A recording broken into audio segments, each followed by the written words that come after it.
Merhaba arkadaşlar. Bu videomuzda VS Code üzerinden Workcube Protein Framework'ünün dosya yapısını inceleyeceğiz. Protein ile oluşturulan sayfalarımız, portallerimiz add-on klasörü altında yazılımsa Protein klasörünün içindeki reaktör klasörünün içinde bulunan bir application ile oluşturulur. Reaktör klasörümüzün içerisine gelecek olursak buradaki Application CFC dosyamızdan başlayabiliriz. Application CFC dosyamızda temel olarak Workcube fonksiyonları set edilir ve protein ile ilgili çeşitli ayarlamalar yapılır. Burada önemli olan 2-3 tane noktamız var. Burada bir haritalandırma, mapping işlemi yapılmış petler ile alakalı. Catalyst ve V16. Catalyst dediğimiz Workcube'ün ana dizini temsil eder. Yani Catalyst ile başlayan bir folder file path verdiğiniz zaman Catalyst klasöründe arar bunu ana dizinde. V16 ile başlayan bir file path verdiğinizde bu dosyayı ana dizinde yer alan versiyon 16 ve 16 klasörün içerisinde arar. Protein ile ilgili böyle bir mapping işlemi var. Onun dışında temel Workcube fonksiyonları yine Application CFC'de set ediliyor. Burada bir de developer arkadaşlarımızın işine yarayacak birkaç düzenleme var.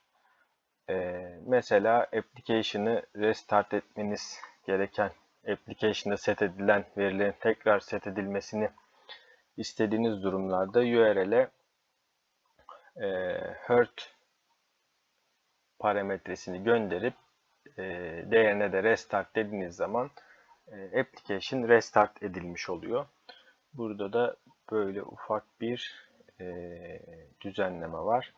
Onun dışında Application CFC'miz bu kadar. Ondan sonra index.cfm dosyamıza geçebiliriz. Index.cfm dosyamız gelen isteklerin application'dan sonra karşılandığı ilk dosya. Burada ne yapıyoruz? URL'den gelen domainin hangi siteyi, hangi portali temsil ettiğini tespit ediyoruz. Burada portali tespit ettikten sonra portalin ayarlarını çağırıyoruz. Portalin ayarları çağrıldıktan sonra ilk önce bir bakım modu kontrolü yapılıyor. Eğer maintenance mod var ise, yani 1 olarak işaretlenmiş ise site tanımlarında, sitemiz yüklenmeden direkt bakım modunda açılıyor. Bunu geçtikten sonra portalimizin erişim ayarlarına göre session değerleri kontrol ediliyor. İşte portalimiz public portal mi, partner portal mi, kariyer portal mi gibi session değerlerinin kontrolleri burada yapılıyor. Onun dışında URL'de ön tanımlı friendly URL'lerimiz var. Bunların da temaya gelene kadar önce bunlar kontrol ediliyor. Bunlar işte Datagate, Widget Loader, Workcube Output Center gibi URL'lerimiz. Burası zamanla artabilir. Yeni şeyler de gelebilir. Bunlar nedir? Mesela Datagate bütün CFC istekleri bu URL'den gidiyor. Yani örnek domain/datagate. Bütün işlemler buradan gidiyor CFC ile ilgili. Yeni yapılan sayfalar. Legacy widget'ler eski şekilde post işlemleri yaparak devam ediyor.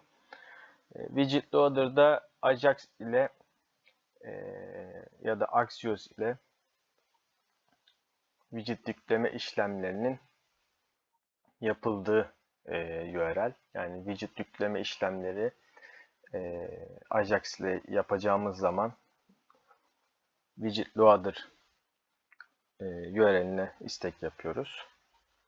Onun dışındaki Vogue ile Vogue Preview, Workup Out Center sayfaları ile alakalı.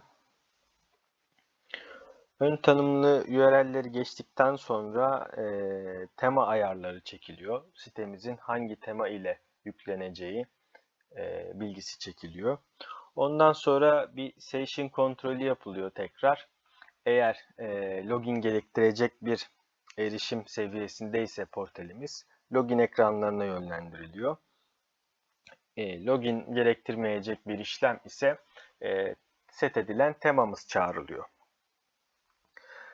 Tema tarafına geldiğimizde temalar reaktör klasörü içinde Teams klasörü altında bulunuyor. Burada ön tanımlı birkaç tane temamız var. Bunlar artabilir zamanla. Siz de yeni temanızı buraya ekleyebilirsiniz.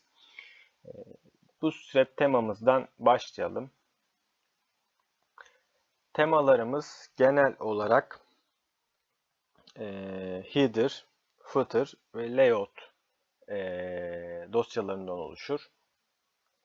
Bir de bunların içine ekstra menüler vesaire girebilir. Temalara göre değişiklik gösterebilir. Temalarda olmazsa olmazlara gelecek olur isek temamızda öncelikle meta tanımlarının olması gerekiyor. Bir menümüzün olması gerekiyor. Sayfalarımızın oluşması için bir container alanına ihtiyacımız var. Bir container alanı olması gerekiyor. Bunun dışında bir footer'ımız var. Footer olması gerekiyor sayfalarımızda. Bir de Schema.org için oluşturduğumuz linked dataların şablonumuzda, temamızda olması gerekiyor. Bunları nerede belirliyoruz? Öncelikle temamızın bir layout yapısı var. Meta tanımlarımızı header CFM'de yapıyoruz. Burada neler var? Meta tanımları var. İşte sitemizin name'i, keyword tanımları ve site tanımında yaptığımız appendix metalar burada set ediliyor. Tekrar layout'a dönecek olur isek bunun dışında önemli olan menümüz var. Menümüz Tab Nav olarak burada belirlenmiş. Dosyalar temalara göre farklılık gösterebilir. Burada bu dosya içerisinde temamızın HTML yapısına göre varsayılan üst menümüzü çekiyoruz buraya. Onun dışında önemli olan yer container yapısı. Yani bu container'da ne var? Sayfamızın oluştuğu yer. Sayfalarımızın oluştuğu yer. Burası Protein Create Grid CFM dosyası ile oluşuyor. Bu dosyamız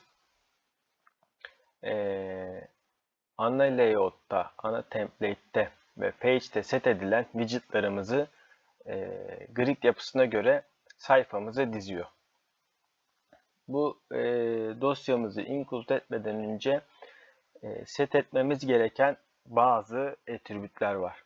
Bunlar container klası. Yani ana container'ınızın klası ne olacak? Burası kullandığınız frontend framework'ine göre değişebilir. Örneğin biz burada Bootstrap kullandığımız için ana layout'umuzun, ana container'ımızın container fluid şeklinde tanımlama yapmışız. Container'ın sitenin üstünden veya container'ınıza ekstra bir style vermeniz gerekiyorsa inline olarak burada tanımlıyorsunuz. Biz burada margin tab 65 piksel vermişiz. Bu temalara göre değişiklik gösterebilir. Burayı kullanmayabilirsiniz. Row klası. Biz bu Bootstrap kullandığımız için yine aynı şekilde row demişiz buna. Bazı frameworklerde row değil de rv olabilir ya da r olabilir.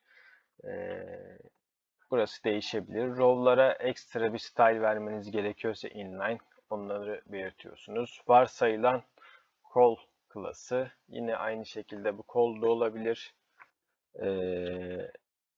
CL de olabilir.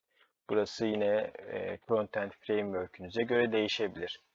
Buraya geçtikten sonra footer kısmına geliyoruz. Footer'da Footer ile ilgili menünüz varsa yine bu dosya içerisinde ayarlamalarınızı yapıyorsunuz. Footer ile ilgili tasarımlarınızı burada yapıyorsunuz. Onun dışında bir appendix foot değişkenimizi burada ekrana bastırmışız. Burası da site tanımlarında sitenin en alt kısmında istediğiniz appendix data kısmı, yani sitenize özel bir JavaScript kodu veya HTML kodu varsa oraya yazdıklarınız burada ekrana getiriliyor. Bunun dışında diğer önemli kısımda Schema.org'un JSON linked datalarını ekrana basıldığı yer aslında. Burası önemli. Bunlar widget'larda set edilen, widget'lardan oluşturulan JSON LD'lerin temanızda basıldığı alan. Bunların da mutlaka tema dosyanızda olması gerekiyor. Yani siz de bir tema yaparken bunlara dikkat etmeniz gerekiyor. Tema kısmımız da bu şekildeydi. Özetle proteinin dosya yapısı bu şekilde. Teşekkür ediyorum.